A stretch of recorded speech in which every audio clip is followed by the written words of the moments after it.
Igualdad, el podcast de lo que sí importa.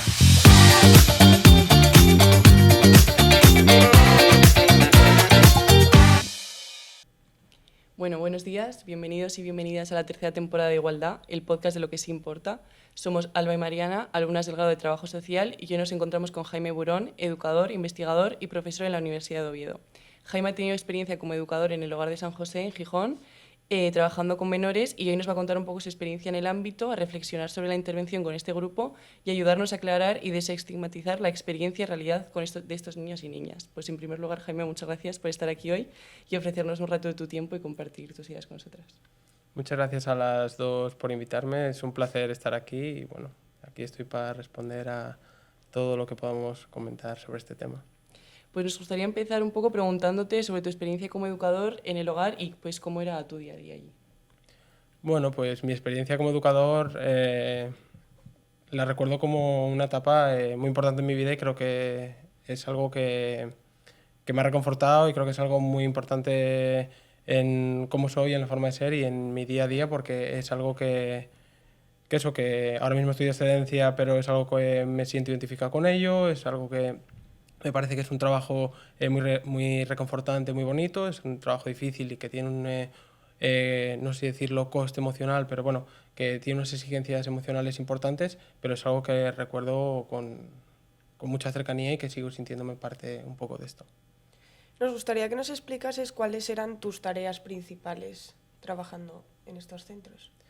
Pues las tareas principales en estos centros, como sabéis, estos niños y niñas están ahí por que no pueden estar con sus familias por diferentes situaciones, pero sobre todo por una situación administrativa en la que se ha determinado que estos niños están en un riesgo elevado, en un desamparo, entonces tienen que estar en uno de estos hogares o casas y al final las funciones del día a día intentamos que sea lo más normal posible dentro de las dificultades que pueda haber, del número, que al final intentamos que sea una casa. Rutinas, desayunos, comidas, hay actividades extraescolares, colegio, un poco el día a día normal de cualquier casa es lo que se pretende y se intenta. Claro, y en ese día a día que nos comentas, ¿qué dificultades crees que te puedes encontrar? A ver, pensar que las dificultades pueden ser como en cualquier hogar. Si preguntas a los padres, si preguntas a vuestros padres qué es criar, pues hay muchas dificultades en el cotidiano. Pues a esto hay que sumarle que al final estamos hablando de niños que han pasado situaciones adversas familiares y que vienen con ciertas problemáticas que eso pone como más dificultades a todo lo que pueda ser cotidiano. Lo que para una persona normal y bueno, no quiero decir normal, pero para cualquier niño en el día a día puede ser una rutina más normal. A estos niños hay cosas que se le pueden hacer mucho más bola, desde comidas hasta seguir horarios, hasta ciertos límites que no han tenido anteriormente. Eso es lo que de verdad dificulta un poco toda esta cotidianidad. Y antes nos comentaste que era emocionalmente difícil, entonces, ¿cómo mantienes el equilibrio emocional cuando hay situaciones difíciles? Creo que aquí es muy importante todo lo que tiene que ver con el trabajo personal y creo que últimamente en todo lo que tiene que ver con acogimiento residencial están poniendo encima de la mesa muchos modelos que tienen que ver con el trabajo personal de las personas que están allí, de los educadores, de los profesionales que trabajan allí, porque es algo que tiene mucha implicación. Si al final estamos hablando que son niños que tienen más dificultades y que necesitan una crianza un poco más especializada que el resto de niños por situaciones que han vivido, tú tienes que estar como formado y tienes que haber hecho un trabajo personal muy importante. Muchas de las situaciones que pasan en estos hogares, al final también tenemos culpa, no sé si es culpa la palabra, pero al final las alimentamos los adultos también por ciertas circunstancias nuestras. Al final nosotros vamos allí y tú no puedes separar todo lo que llevas, la persona que eres, cómo te relacionas, todo lo que tienes en casa cuando entras aquí. Al final es parte de tu vida y separarlo profesionalmente en estas profesiones es difícil. Entonces al final, mientras más trabajo personal hayas hecho, mientras más te conozcas, mientras más cosas hayas trabajado en ti, probablemente mejor desempeñes las funciones. Al final muchas de las discusiones se pueden cortar y puedes no hacer que escale el conflicto, pero si me toca a mí algo emocional, quizás no sepa responder de forma correcta. Entonces, todo ese trabajo emocional en los profesionales es muy, muy importante. Claro. Y pues cuando se habla un poco de centros de menores, nosotros nos hemos dado cuenta que pues la gente que no forma parte del ámbito social y así, pues no suelen conocer las diferentes realidades que tienen estos menores y los diferentes tipos de centros que existen. ¿Nos podrías explicar un poco qué diferentes regímenes existen y todo esto? Sí, a ver, el concepto de centro de menores es un concepto muy amplio y al final creo que ese es uno de los problemas que lleva un centro de menores, es un centro para cualquier persona menor de edad. Y al final normalmente cuando pensamos a nivel general en centros de menores, solemos pensar en centros de menores de régimen cerrado. Estamos pensando en niños que han cometido un acto delictivo y que están cumpliendo allí una medida, bien sea régimen abierto o régimen cerrado. Y se engloba en el mismo saco a los centros de protección, que son donde yo trabajo. Y no tienen mucho que ver. Aquí estos niños están por situaciones familiares. O sea, ellos normalmente no han causado nada, o sea, sino que los padres no han cumplido sus funciones parentales. En cambio, los otros sí que ha habido un acto delictivo, sí que han cometido un acto. Entonces son conceptos diferentes. El concepto es un poco el mismo y se entremezcla a veces, es normal, la gente al final que no trabaja en esto, pero son totalmente distintos. En ambos se vive allí, en ambos hay actividades cotidianas, pero el motivo por el que estar allí es totalmente distinto en unos que en otros. Esto también lleva a que no es lo mismo un centro de internamiento, que al final siempre hay un estigma. Son niños, al final han cometido un acto delictivo, entonces son delincuentes, entonces se tiende a mezclar a estos con los que en realidad están allí por otro tema que es diferente. Pensar que también antes se consideraba o centros de menores, que son los centros de internamiento, o sea, la cárcel de niños, o los orfanatos. Entonces, esto estamos más hablando de este tipo de recursos donde los niños no tienen a los padres que cumplen sus funciones parentales y están aquí. Pero al final lo que queremos es llamarlo hogares en ambos casos. El centro de menores es un concepto muy amplio, incluso la palabra menor ya es sistematizante, al final se utiliza porque a nivel jurídico se habla de menores de edad, pero hablar de centros de menores yo creo que ya genera como ese pequeño rechazo a nivel social. Al final es un grupo social que viene con problemas familiares y demás. Entonces, ¿podrías describirnos un poco los diferentes perfiles con los que trabajas y si tienen algún rasgo común entre ellos?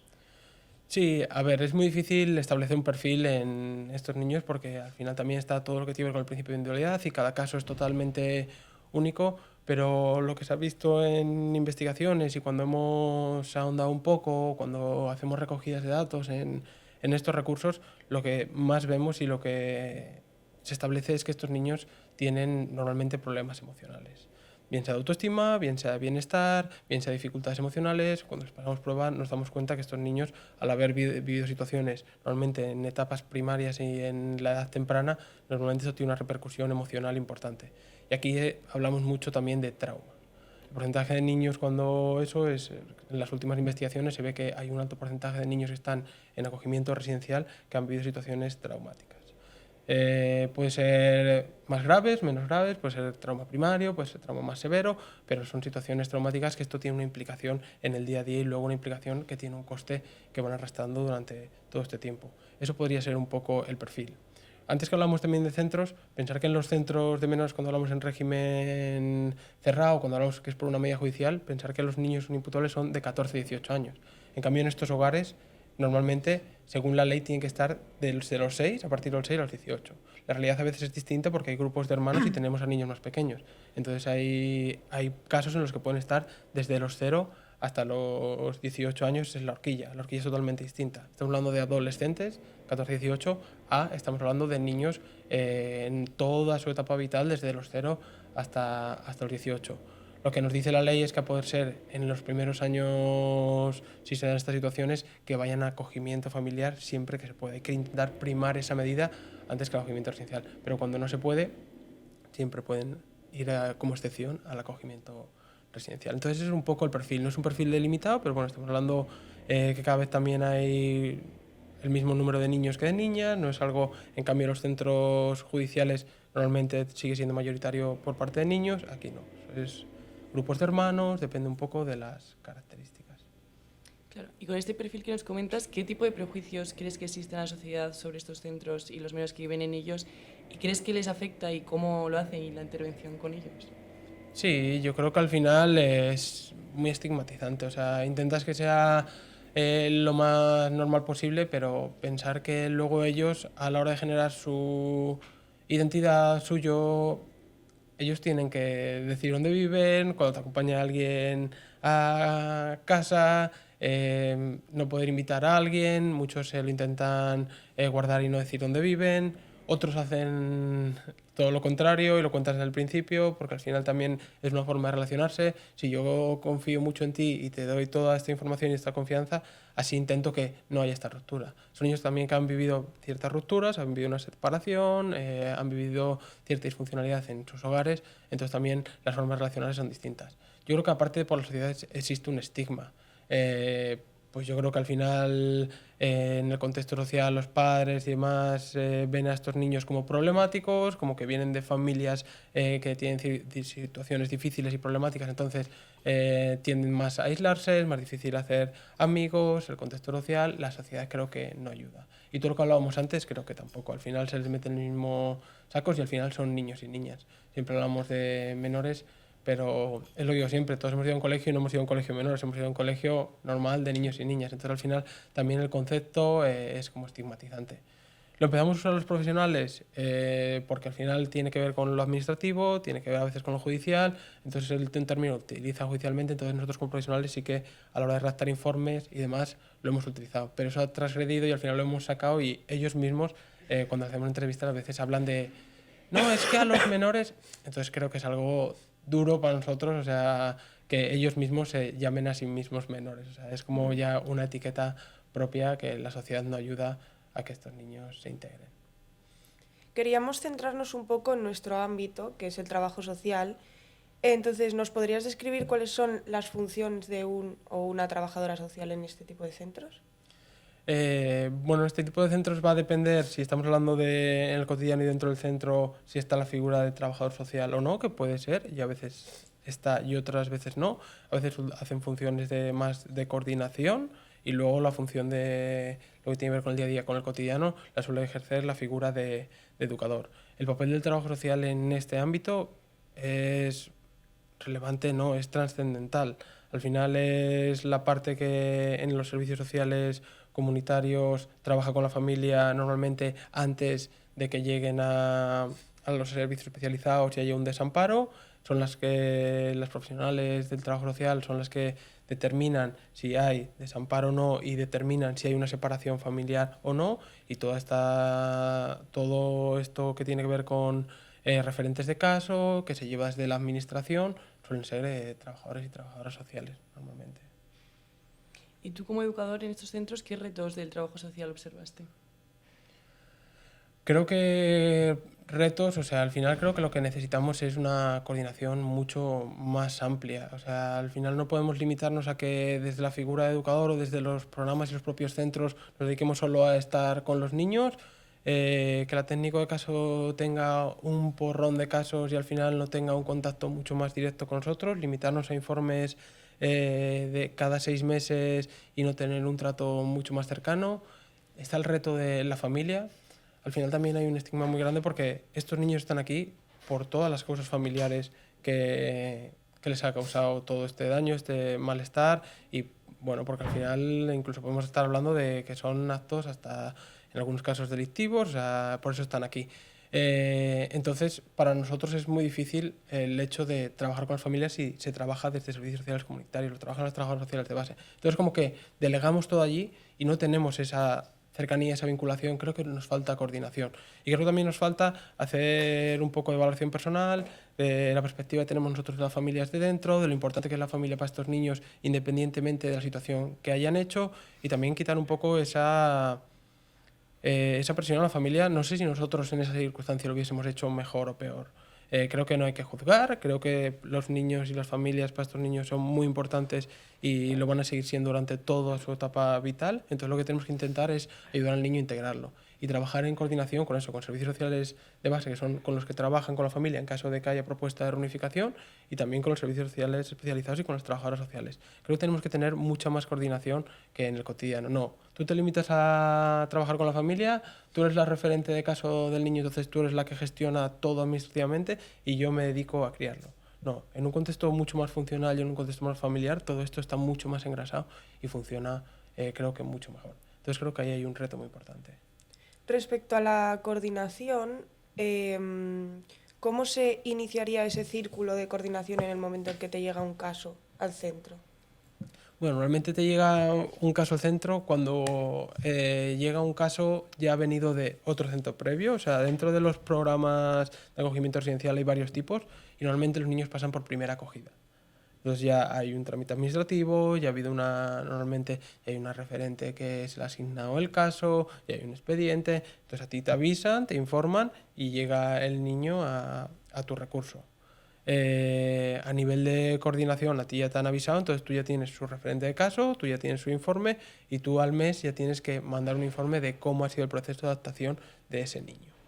Una vez que eso, luego también depende de la persona de allí, entonces yo lo que me refiero es a que debería ser más fluido, no podemos dejarlo en un informe en papel. Hay técnicos que llaman, se informan, qué tal va este niño, cómo van estos hermanos, y es mucho más fluida la conversación, y hay otras que nos limitamos a lo que pone la burocracia, a cómo se establece en el ámbito de los procedimientos, y se nos quedan como cosas por camino. Pero ese sería un poco el papel. Llega el niño, te manda un informe, esto un mes con nosotros, se vuelve a mandar otro informe y luego ya semestralmente se va mandando información y se va a hacer un informe de seguimiento y es la coordinación que hay. Luego en realidad hay mucha más coordinación. Pensar que para cualquier trámite o cualquier cosa, que esto también es algo que a los niños les limita mucho, un niño quiere dormir a casa con un amigo porque le ha invitado, hay que pedir permiso. Al final pensar que estos niños la tutela la tiene la administración pública. Entonces hay como muchas responsabilidades. Al final pasan a ser niños que pertenecen a la administración, entonces la administración también tiene que tener todo este cuidado de tomar todas las diligencias para que estos niños estén lo mejor posible. Al final esto limita mucho a estas cosas. Pues si yo quiero ir mañana a dormir a un niño y tengo que pedir permiso a la técnico, pero la técnico no está en turno o tiene otros 50.000 casos o está en reunión, es como difícil. Tú al final se lo preguntas a tus padres y determinaban si sí o si no. Creo que se puede facilitar y creo que desde esta coordinación creo que es mucho más fácil si de verdad hubiese una línea más directa y la responsabilidad recayese en el que está en el día a día y tú luego simplemente informas y estas cosas. Siempre que haya una cierta coherencia. ¿Y cómo crees que suele ser la realidad de los niños y niñas al salir de los centros? ¿Qué oportunidades se les da? Depende mucho del proceso que haya podido hacer el niño, de cuándo haya llegado, de si su objetivo era que se quedase ya hasta los 18 años, si había propuesta de reunificación familiar, si los niños vuelven con sus familias. Es un ámbito bastante difícil todo lo que tiene que ver la transición a la vida adulta. Es difícil para nosotros, o sea, hacer todo este camino, pues imagínate con niños que tienen todavía más dificultades y que han pasado por estas situaciones. Al final sí que hay recursos que se intenta trabajar, o sea, si un niño se va a quedar hasta los 18, lo normal es que esté en un piso de transición, en un hogar de transición, que se le va fomentando otras herramientas y otras habilidades, y luego a veces si no hay retorno familiar o ese niño sigue estudiando y más, sí que hay unos pisos que pueden ser de autonomía y pueden estar hasta más de los 18 años. La realidad es que a veces no hay plazas para todos y hay niños que lo intentan con la familia luego no da el soporte que ellos esperaban y a veces quedan descolgados. Al final no tener red o tener la red más limitada, esto es lo que marca la diferencia. Nosotros al final siempre cuando esté en un contexto más, vuelvo a decir normativo, pero no es la palabra, probablemente tienes red. Esa es la diferencia. Si yo mañana pasa cualquier cosa, puedo volver a casa con mi madre, puedes avisar, o sea, tienes más red. Estos niños es lo que no tienen, ese soporte. Entonces al final tienen que hacer como muchas más estrategias o muchos más malabares y por eso es importante ayudar y potenciar mucho más todos estos programas, generar muchos más recursos, darles un soporte y hacer de esa red que ellos no tienen. Al final muchas veces pues han intentado seguir con la familia cuando tienen 18 años y luego ha ido mal y es como ya no puedes volver a engancharte al sistema. Es como que tienes que tomar las decisiones correctas en el momento correcto y eso pedírselo a un chaval de 18 años creo que es bastante difícil. Luego tenemos el caso de los jóvenes migrantes que todavía vienen más sin red, entonces como llegan a una edad más avanzada, pasan menos tiempo en el recurso y tienen que hacerlo todavía mucho más acelerado y mucho más rápido. Al final es una puesta en práctica acelerada y estamos hablando de niños que han vivido situaciones que tienen carencias. O sea, si ya les cuestan más las cosas y encima les hacemos que las tengan que hacer más rápido para adaptarse al cotidiano, creo que es algo que limita. Y es algo en lo que hay que poner fuerza. Hasta hace muchos años esto estaba en un segundo plano. Es verdad que con las últimas legislaciones en todos los sitios y en todas las comunidades autónomas ya se tiene en cuenta y hay recursos de este tipo porque la ley así lo ampara, pero antes es verdad que era mucho más trágica la salida. Sigue habiendo casos, y yo creo que hay que poner el foco y hay que seguir trabajando para mejorar esto, porque al final es difícil para ellos. En el momento que cumplen los 18 salen de estos centros. ¿Cómo crees que a un niño que lleva cierto periodo de tiempo aquí le afecta el tener que empezar a vivir su vida? Pues es difícil. Al final los 18 es un número y la diferencia que puede haber entre hoy y mañana, que es mi cumpleaños, es importante.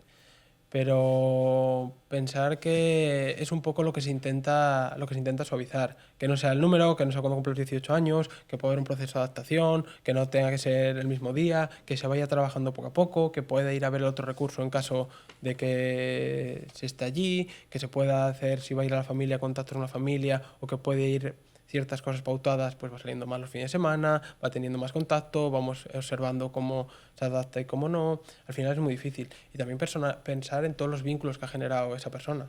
Vosotros y nosotras cuando marchamos de casa seguimos manteniendo todos esos vínculos. Entonces esto también es algo importante.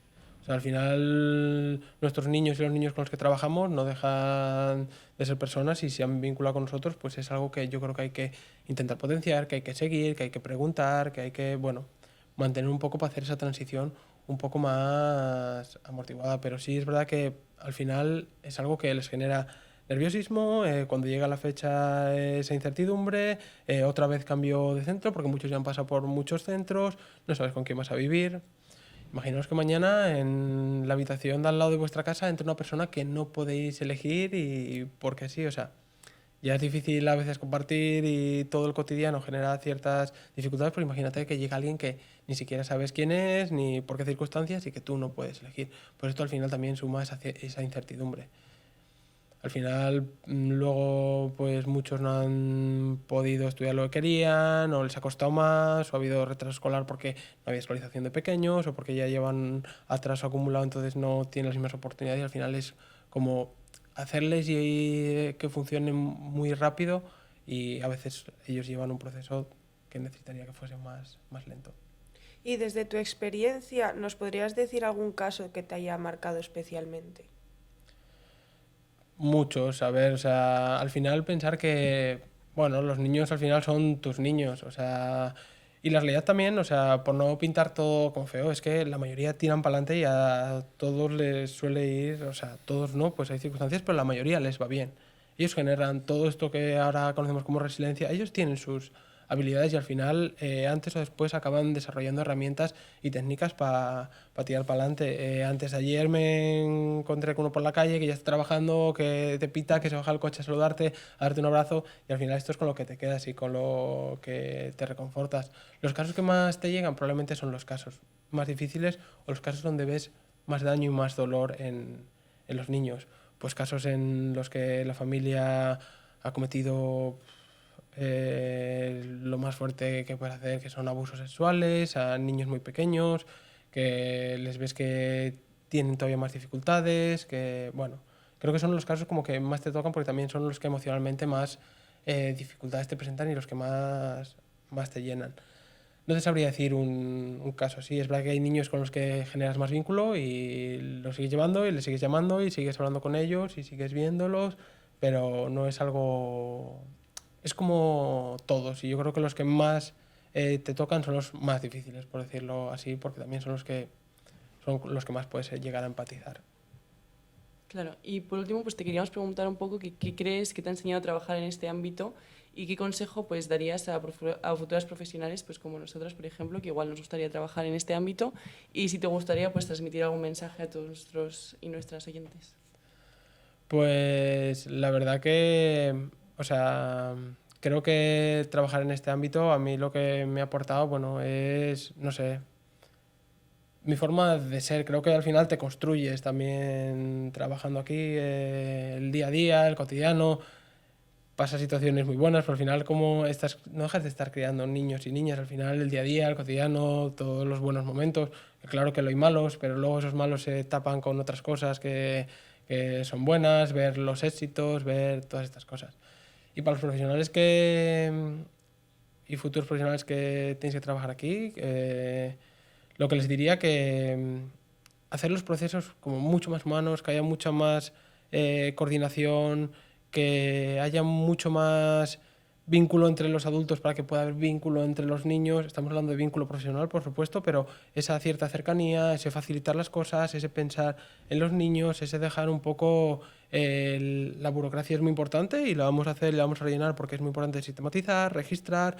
Al final los niños dependen de nosotros, pero dejar también eso un poco a la coherencia de somos adultos, somos responsables, estamos trabajando aquí, estamos criando a los niños, vamos a facilitar todo para que estos niños puedan tener las máximas oportunidades posibles y puedan tener esos momentos de calidad y de disfrute. Al final vais a ser las que tengáis que valorar, la atención temprana es súper importante, potenciar programas de prevención. Estamos hablando de que hay centros de menores, hablamos en general, pero también hay centros preventivos, como pueden ser los centros de día, que al final todos los niños todavía están con las familias, pero van por las tardes y están allí un rato y vas viendo cómo va la evolución y mientras se trabaja con las familias, potenciar estos programas hace que luego no haya separaciones. Todo lo que sea preventivo desde los servicios sociales comunitarios creo que es un poco la base. El concepto de familia, verlo desde un prisma mucho más ecológico, ver todas esas relaciones, yo creo que ahí es donde de verdad tenemos que trabajar y de verdad tenemos que generar esos programas y esas cosas que hagan que estos niños no lleguen allí o si llegan, que lleguen lo menos dañados posibles. Bueno, pues hemos llegado al final de la entrevista y nos ha encantado contar contigo para este primer episodio y esperamos que hayas estado cómodo durante toda la conversación. Y a vosotros, oyentes, gracias por estar escuchándonos y espero que os haya gustado pasar este rato con nosotros. Una vez más, muchas gracias y un saludo a todo el mundo que nos escucha.